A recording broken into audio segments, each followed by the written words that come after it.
Dubai और उसके विशाल धन के बारे में लगभग हर कोई जानता है। यह शहर संयुक्त अरब अमीरात का एक हिस्सा है और पिछली शताब्दी के अधिकांश भाग के लिए तेल का पर्याय रहा है। ज्यादातर लोग सोचते हैं कि दुबई दुनिया के तेल के कुएं, खाड़ी का हिस्सा होने के कारण समृद्ध हो गया, लेकिन राज्य के लगभग 100 बिलियन डॉलर के राजस्व का बड़ा हिस्सा रियल एस्टेट, एयरलाइंस और बंदरगाहों जैसे समृद्ध क्षेत्रों से आता है। तेल में कुल राजस्व का केवल 7% होता है, जबकि शेष आय उद्योगों और भूमि में भारी निवेश से आती है। दुबई के शासकों द्वारा अपनाए गए पश्चिमी तरीकों के कारण राज्य के प्रगतिशील विकास का कारण हो सकता है। 1980 के दशक की शुरुआत में यह समझा गया था कि दुबई प्रतिस्पर्धी दौड़ में लंबे समय तक नहीं टिक पाएगा यदि केवल तेल संसाधनों पर ध्यान दिया जाता है। इस प्रकार अचल संपत्ति में निवेश के लिए नींव रखी गई, जो अब अरब अर्थव्यवस्था की प्रमुख रीढ़ हैं। वर्ष 2000 में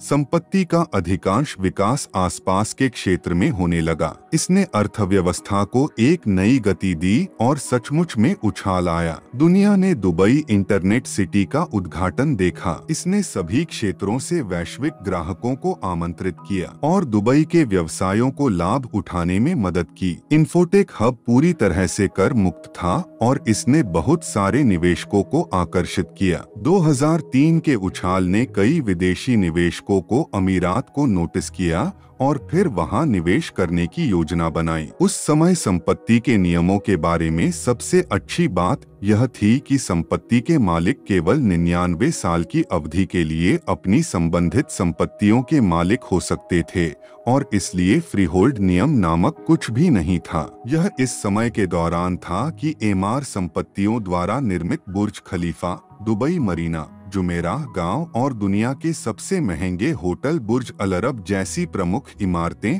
और ऐसी अन्य परियोजनाएं चल रही थीं। बुर्ज खलीफा निर्माण लागत 1.5 अरब डॉलर अब तक सबसे ऊंची इमारत है और इसने पर्यटन के मामले में शहर के लिए राजस्व में काफी वृद्धि की है। फिर पाम द्वीप निर्माण लागत $12.3 बिलियन ने भी शहर की मांग को एक नए स्तर पर ले लिया। वर्तमान समय की बात करें तो शहर 2008 से काफी समस्याओं का सामना कर रहा है, जब सकल घरेलू उत्पाद 82.11 अरब डॉलर का अनुमान लगाया गया था। ऋण संकट की स्थिति के दौरान इसके अधिकांश वास्तविक समय में बड़े निवेशकों ने बहुत सारा पैसा खो दिया और अपनी अधूरी परियोजनाओं को छोड़ दिया। संपत्ति की कीमतें काफी नीचे गिरने लगीं और हजारों स्थानीय लोगों ने अपनी नौकरी गंवानी शुरू कर दी। धीरे धीरे और लगातार शहर अपनी ताकत वापस प्राप्त कर रहा है। भले ही अमीरात शहर एक अशांत समय का सामना कर रहा है, लेकिन इसने अपने इतिहास में पर्याप्त सफलताएं